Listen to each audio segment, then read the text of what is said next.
The coronavirus certainly presented us some opportunities in the stock market. We saw a tremendous crash as the panic went through the market, and we identified that we wanted to be in the big six. And we bought shares in Amazon and Facebook, Google, IBM, Microsoft, and Facebook. And as it has moved forward and as we've seen the reaction of these companies to the virus, I hope you have strengthened your positions in these stocks.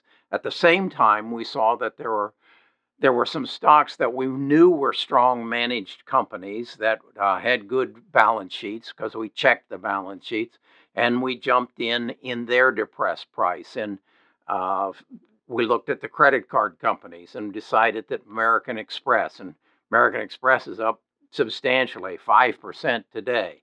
McDonald's was a stock that we knew was going to recover, and it's coming up. We looked at the oil industry as the industry got all wrapped up in the Saudi Arabia Russian situation, and price went down on oil went down below zero. I focused on Valero, and Valero has paid me off handsomely, somewhere around 30% up from where I originally bought it. And so, what the key I have learned in my years in the stock market is pay attention to what's going on, and then interpret what's going on and what the net effect of it's going to be. What's going to happen as a result of what just happened? Don't focus so much on what's happening and go to panic like most people do. But the truth is, when they go to panic is the time that you want to become a buyer. And that's what we've done as we move through March, as we move through April. Now we have another situation. We have the pandemonium that was that is initiated from the George Floyd incident in Minneapolis. And just for some background, I spent 10 years in Minneapolis, and what I'm seeing is totally shocking to me. I was never in a more liberal and more accepting community than Minneapolis, and what happened there has just shocked me. And I've expressed my feelings on that in a prior video. But I then look at that and step back and say, okay, I see what's happening. We have a pandemic and we have pandemonium. We have racial injustice. What is going to be the reaction? And we're seeing corporations are stepping up and saying, we're going to change our hiring practices. We're going to be more racially conscious in our businesses. And then, but again, as an investor, I want to look 4 5 months out in the future and say, okay, what is going to be the net result of this, and how is it going to affect me? Well, I think our government has shown us that when we have a problem, they are willing to finance the correction of the problem. Certainly, they have put $3 trillion into the marketplaces, and that's what's held the market up beyond most people's belief as we move forward. Most people, even seasoned investors, don't understand that if you can borrow money at 3% and then your return on investment is anywhere from 15 to 25%, as is the tech companies, you'll borrow all the money you can to get that kind of return. And you won't worry about paying it off, much as our country isn't worried about paying off the debt as long as interest rates stay low and inflation stays low. I was challenged this the other day, and they said, well, Kerry, our grandchildren are going to have to pay that off. And I said to them, well, your parents, my parents, created enormous debt to fight World War II. Have you paid it off yet? No. Did your children pay it off yet? No. This is not a priority. So don't allow it, a debt, a corporate debt, or for good corporations, or a national debt, cloud the way we think about investing. So now let's go back to 6 months in the future. I believe we'll have the coronavirus under control. I don't know if we'll have a vaccine, but I think we will have it under control. I think we will our government, both state and local and national, are going to want to make some very demonstrative actions towards creating racial equality. And what does that mean? That means jobs. That means putting people to work, and with maybe a favoring towards women, minorities, and servicemen. So veterans.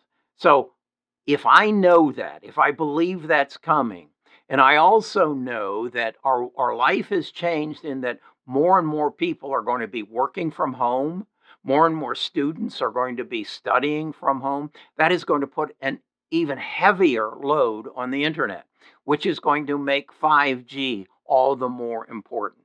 So what I want to think about right now is who is going to benefit from the building out of our infrastructure. And when I say infrastructure, I mean roads, I mean bridges, I mean the change in the lifestyle of people, and particularly 5G.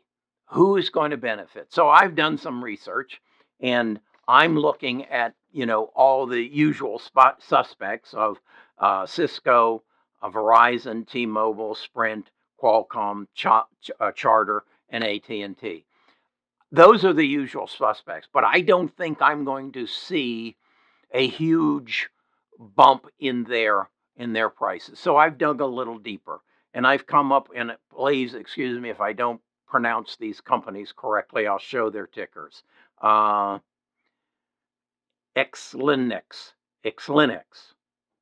Qualcomm, certainly a big one, but nonetheless. Ericsson's a questionable company. Ericsson was a major player, became a very secondary player, much as Nokia. So, but I'm looking at that. One of you suggested that I look at Crown Castle, and I have, and these are the people who build and own the towers that we put our interchange for 5G, 4G on. They are one of three players, and that makes me a little skittish because they have competition. I would rather find someone in a space that really owns the space, much as the big six do. Of course, Verizon, and then one that really, Marvell Technology. I really am, I've done some preliminary research on this. I first became aware of it from Jim Cramer. He's very high on it, but they've had a bump. All of these have had a bump in the last week. And I'm trying to determine, is this a legitimate bump and they're going beyond there? But I think we're going to see a pullback. And so my strategy is I'm probably going to be liquidating some of my American Express where I've made good money, my Starbucks where I've made good money. I've got some Berkshire Hathaway that I've not made real good, but I'm seeing it start to move. My Valero, my goodness, I'm up 30-40% on that. I may take some of my profits. So now I'm looking for the next trend, the next move. And I believe it's going to be in these 5G stocks. And I believe I'm going to probably go towards Marvell Technology and this one with an X, Xilinx. So what I want from you as members of the best of us investors, I want you to do some research on these companies, these that I'm showing you the tickers on, and you give me your input. I've given you everything I got on the big six, and I explained to you, those of you who have been with me, how I chose American Express and how I chose McDonald's and Starbucks and some of these. The one I missed out on was Hilton. I made a mistake, and let me just share this mistake with you. I did not make a market order. When you decide you want to own something and you think it is at a fair price, buy it.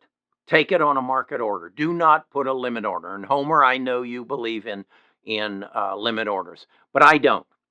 If it's a good buy, then buy it. Because just like that, I've missed probably a 10% rise in Hilton because I wanted an extra $1.50. Don't do that. If you've done your research and if you believe in a company and you believe they're going to benefit from the situation they find themselves in and they have prepared themselves for, you buy it. Don't wait for it to come to you. It may never. So that's the direction I'm going. I think I wanted to share with you. I just got my copy of my new book. I'm very proud of this. This book, basically, the title is Who Are You and Why Are You You? This is really an analysis that I went through of my life and why I am the way I am. And truly, as a result of that, and that's what the second book is, it taught me how to manage myself. Because again, I know we all think a good manager manages the people that he is delegated to manage. The reality is a good manager is a person who knows how to manage themselves. And until you know who you are and why you are the way you are and what your strengths are and what your weaknesses are, you can't manage yourself. You'll just fumble around and hope that you find your way through and then wonder how you got to where you are. I know my strengths, I know my weaknesses, and I know the 10 most important days in my life that formed Carrie's character. And that's what I explained to you in this book. And take my 74 years of foolishness that I didn't do something like this and learn from it. Get this book. It's on Amazon.com, and there's a link to it in the description. The other thing that has pleased me is I'm going to be able to identify some of you because some of you are starting to buy my hats. And now when I walk down the street and I don't know who you are and I see that hat on you, or if I'm traveling in another city, I'll know who you are. And if we go to coffee, I'll see you drinking from a Best of Us coffee mug. You'll find the mugs and the hats at the Best of Us Investors website at the shops. So let's identify each other, and please help me out on this, our next move of the right stocks to buy for 5G.